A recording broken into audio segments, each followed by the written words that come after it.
C'est l'heure de parler finances. C'est une nouvelle qui nous est tombée dessus cette semaine.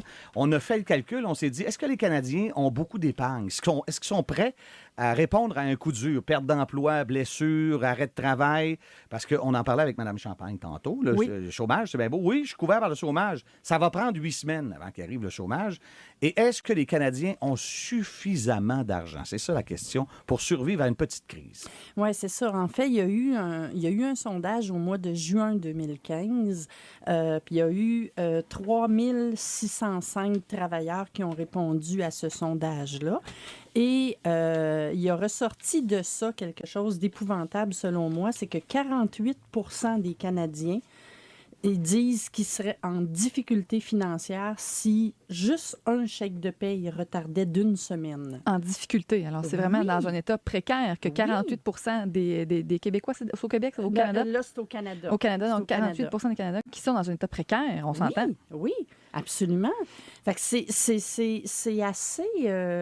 moi, je trouve que c'est épeurant quand on voit des chiffres comme ça. Quand on dit état précaire, là, Mme Champagne, André Champagne, qui est là avec nous ce matin, c'est par exemple, il y a des paiements prévus tout le temps. Vous avez un 35$ à donner chez le magasin de meubles. Vous avez un 165 qui passe pour l'auto. Vous avez un 200 qui passe d'autres choses.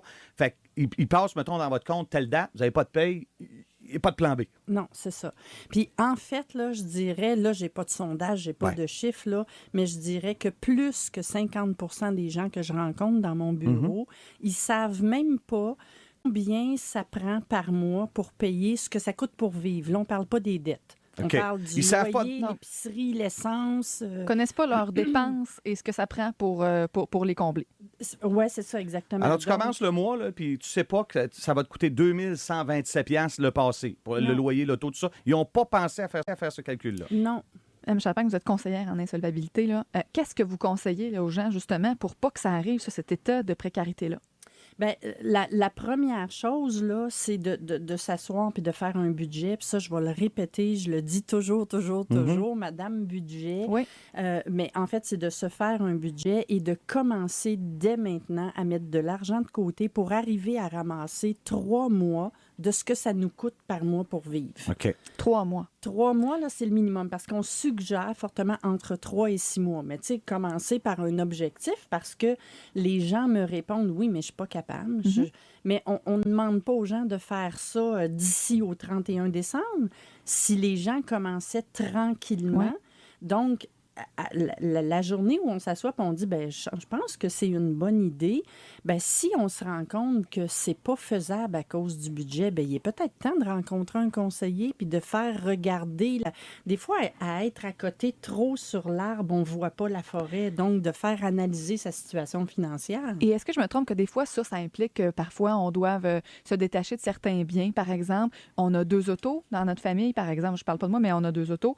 On doit s'en départir d'une parce que ça coûte finalement beaucoup moins cher. Oui. On s'organise autrement. Certaines dépenses qu'on doit pas moins faire, mais que finalement, on est dans un état de tension beaucoup moins élevé parce qu'on n'est pas à chaque paye à attendre la paye qui arrive le jeudi. C'est ça. Puis il y a aussi beaucoup de petits trucs. Tu sais, quand tu demandes à quelqu'un, ça te coûte combien d'épicerie par semaine, puis que la personne, ben là, ça dépend, c'est jamais la même chose. Ben oui, mais faudrait partir avec... on avait déjà fait l'exercice de dire partir avec de l'argent comptant, puis arriver, dire si moi je prévois 400$ par mois, là, exemple. Tu le mets en comptant.